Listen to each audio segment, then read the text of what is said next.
septembre 2011, Antoine Gagnon-Bouchard, 17 ans, a le moral dans les chaussettes.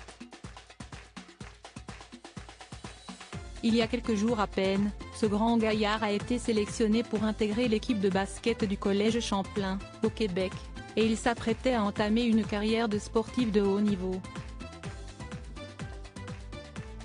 Mais ce jour-là, il est à l'hôpital Sainte-Justine de Montréal. Et le diagnostic est mauvais, il souffre d'une leucémie. J'ai tout de suite dit à mes parents que j'allais mourir, se souvient-il. Transfusion, séances de chimiothérapie et de radiothérapie deviennent son quotidien.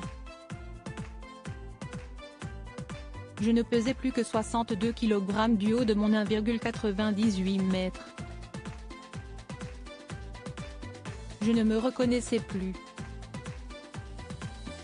Pendant des mois, je me suis terré dans ma chambre d'hôpital à regarder des séries, nous confie-t-il.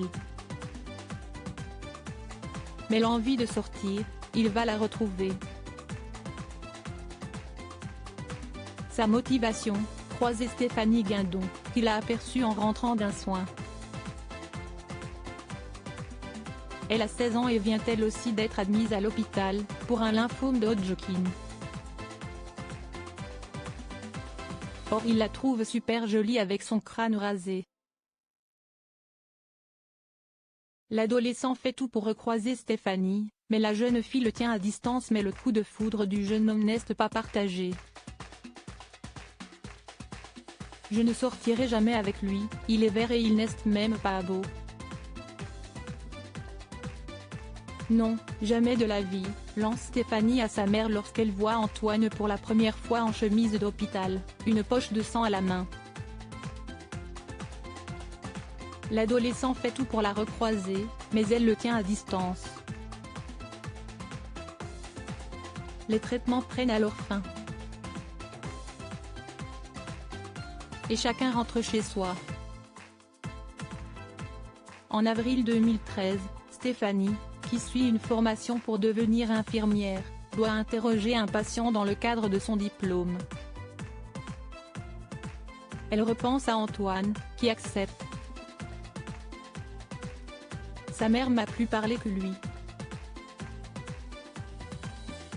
Je me suis dit, au moins, il est plus beau, mais il est toujours aussi bête, se rappelle la Québécoise en souriant.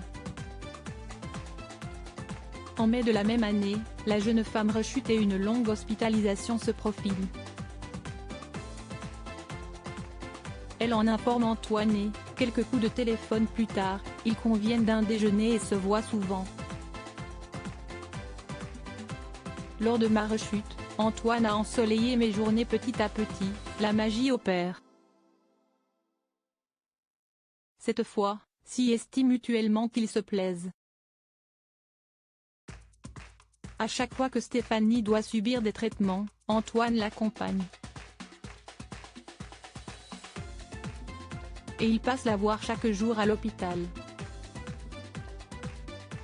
En juillet 2013, s'y est-il l'officialisation. Antoine est bourré de charme, d'attention. Lors de ma rechute, il a ensoleillé mes journées, reconnaît Stéphanie qui, a aujourd'hui 27 ans, n'oublie pas cette période difficile de sa vie. En juillet dernier, les amoureux, désormais en pleine santé, se sont mariés. Celle qui est devenue Madame Bouchard est aujourd'hui enceinte d'un petit garçon, dont la naissance est prévue pour le 25 décembre 2022. Un bébé miracle conçu sans aucune aide médicale. Alors qu'on nous avait dit que ce serait quasi impossible, se réjouit le couple. La vie est bien faite. Nous avons eu nos malheurs. Mais ils nous ont permis de construire notre bonheur d'aujourd'hui.